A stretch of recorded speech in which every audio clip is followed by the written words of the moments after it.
right, welcome.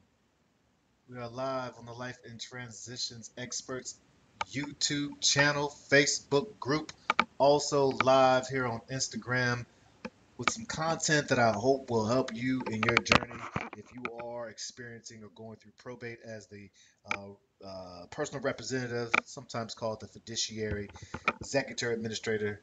Really depends on different small nuances, but the most important thing is you're responsible for the settling the affairs of someone who has passed away.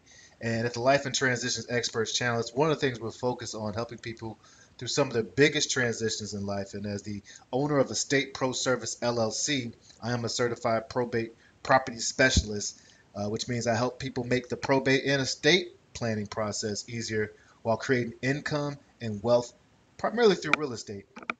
So today we're going to take a look at a form that quite often stumbles a lot of people. That's Form 506, the account. Whether you're filing the annual account or final account, when you are responsible for the estate of someone, the account has to take into account what's in the property, what's going on. So that's what we're going to look at today. One caveat, as I always say, I am not offering legal or financial advice. I am sharing my experience as a probate specialist. Hopefully, I'll be able to help you, but this is like a buffet. You can take it or leave it.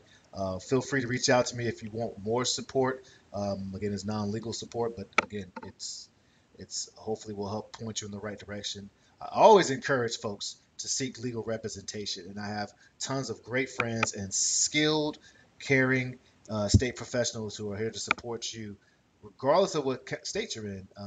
You connect to a nationwide group of vetted professionals who take their job seriously. And so feel free to reach out to me if you need a connection to someone else, particularly in North Carolina, or if you just want to hear my opinion, and hopefully that will help you along the way. So let's take a look at Form 506, the account for probate in North Carolina. Okay, all right. So, one thing, what is the form? Well, let's take a step back. Probate, as I alluded to earlier, or spoke to earlier, it's the legal process of settling the affairs of someone who's passed away. If you die or pass away with property in your name and you have debt in your name, then you will more than likely have to go through the probate process in whatever state you resided in. There are ways that someone can legally make sure that their family avoids probate. There's some awesome legal instruments that are available to anyone, regardless of your financial status.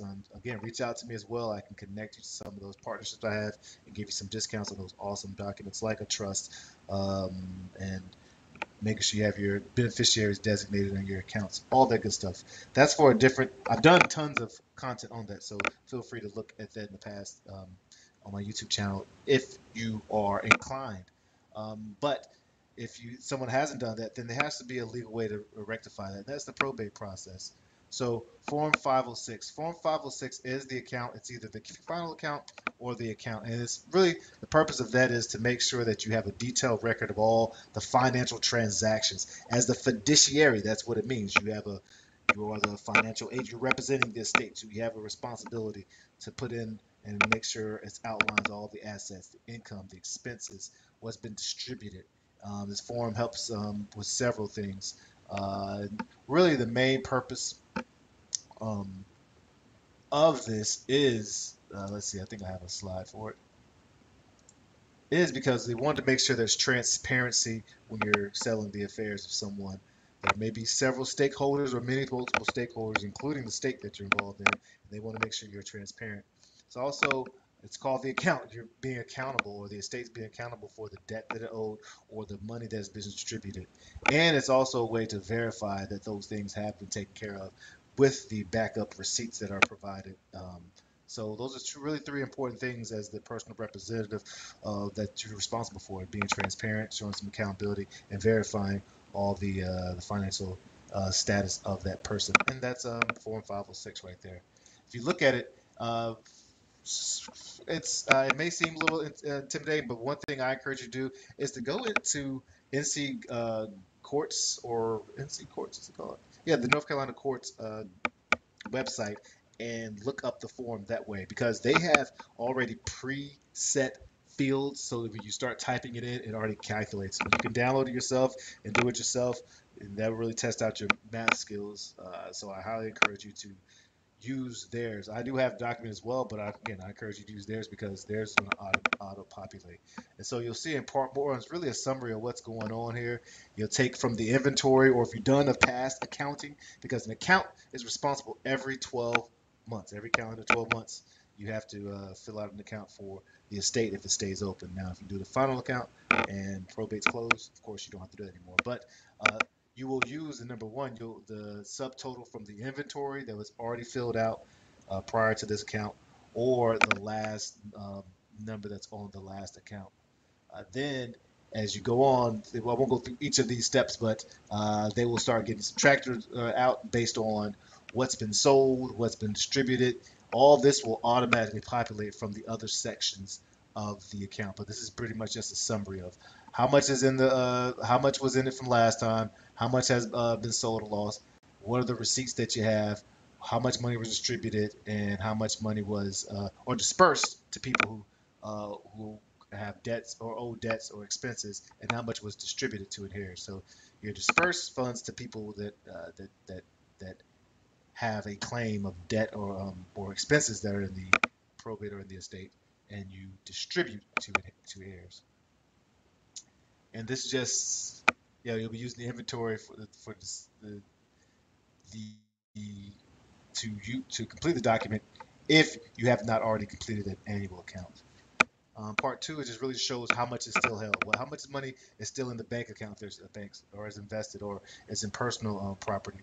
Also, if there is real estate that was willed to the estate, you'll put that there, or some that was acquired by the state, you'll put this here. So this is basically how much does the estate have. Just want to see a more detailed look, and then this will be your signing off of, and there'll be a notary, all that good stuff, and the clerks will also double check on that. So I just wanted to show what those looks like.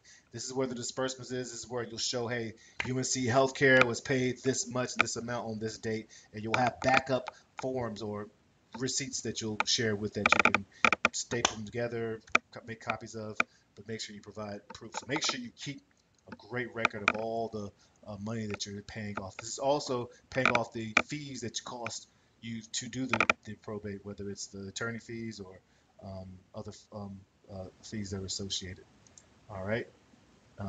Then this is section four or five, I should say, is what was distributed to the heirs. If cousin Judy got 3,000, you want to show, and of course, cousin Judy will also have to sign a separate sheet showing that she received that, or you can use canceled checks, things of that nature, or not canceled, but the checks to show. You want to have receipts of who received what.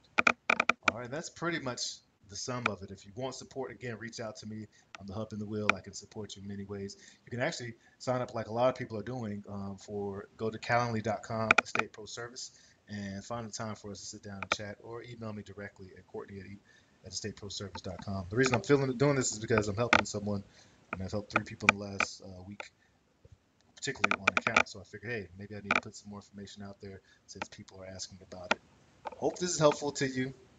And yeah, would love for you to hit a like and subscribe and all that good stuff so that we can get this out to more people and support more people.